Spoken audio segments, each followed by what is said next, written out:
Another entry into trial and error.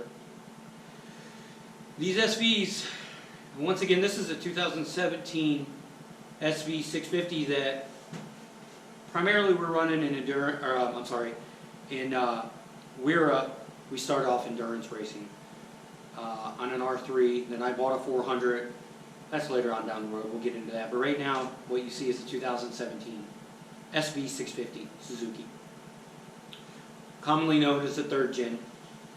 And everything for this bike is held by 4 or 5 different people in the regard of manufacturing, making pieces and parts and whatnot. Us commoners here, you know, those guys are really, really helpful, but it's almost to the point where you have to make it yourself. You have to make what works for you with the tools that you have. And one thing that we're having trouble with, or we had trouble with all year, is I got a really awesome fairing stay that's got a collar bracket that goes around this collar, and it's crashable. So it falls left and right, and it's made by Matt Spicer at Robum Engineering. But with that, we were trying to attach a steering stabilizer to it. Some people use the top mount on the triple clamp. I already had a steering stabilizer that was like the rod mounted or the horizontal ones.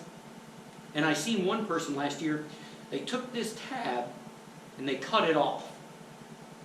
And then they made a thicker tab and a bigger steering stop.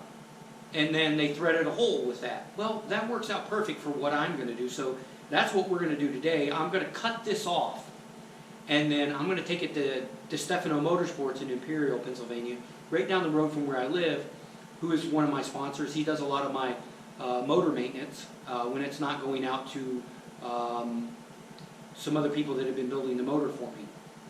So I'm going to cut this off right now and then get it cleaned up, because this is going to go to AMF Coatings in Imperial, Pennsylvania, and we're going to be doing a color change, and I'm not going to tell everybody what that is yet.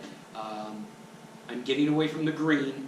My wife is going to love that. So we're going to powder coat this frame, we're going to clean up the swing arm, and we're going through every nut, bolt.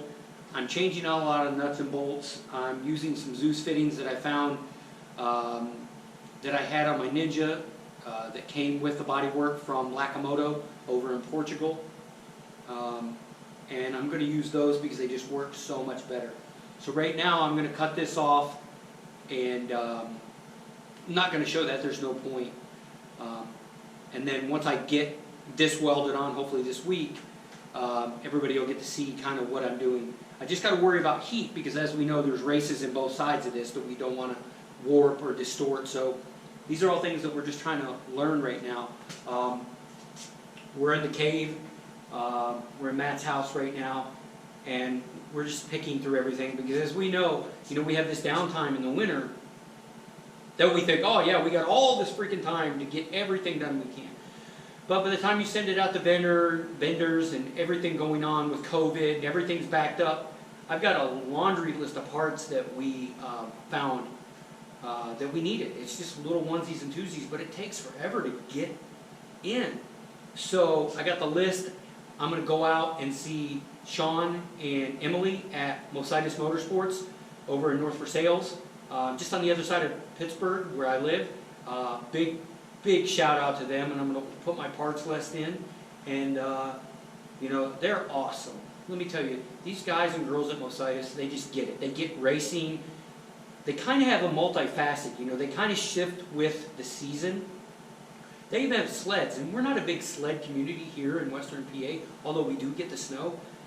They have sleds, they have four-wheelers, ATVs, all the way to the high-end, pasta rockets. They get Triumphs from the UK, and then they get these crazy, beautiful Ducatis. They even got a Fireblade on the showroom. So they kind of can do everything, but they have a really, really awesome part staff that understand kind of what us racers need. So they're very, very helpful. So we're going to do that, and then we're going to take the tank down and get the dent pulled, because as we said, there's nobody that has a 17 and up fuel tank. I bought a Gladius tank, and man, when you look at them side by side, you're going to see a video with that. They're so different. So I'm going to stick with the tank that I have and go from there. But right now I'm going to lop this bad boy off, and then we'll kind of go from there.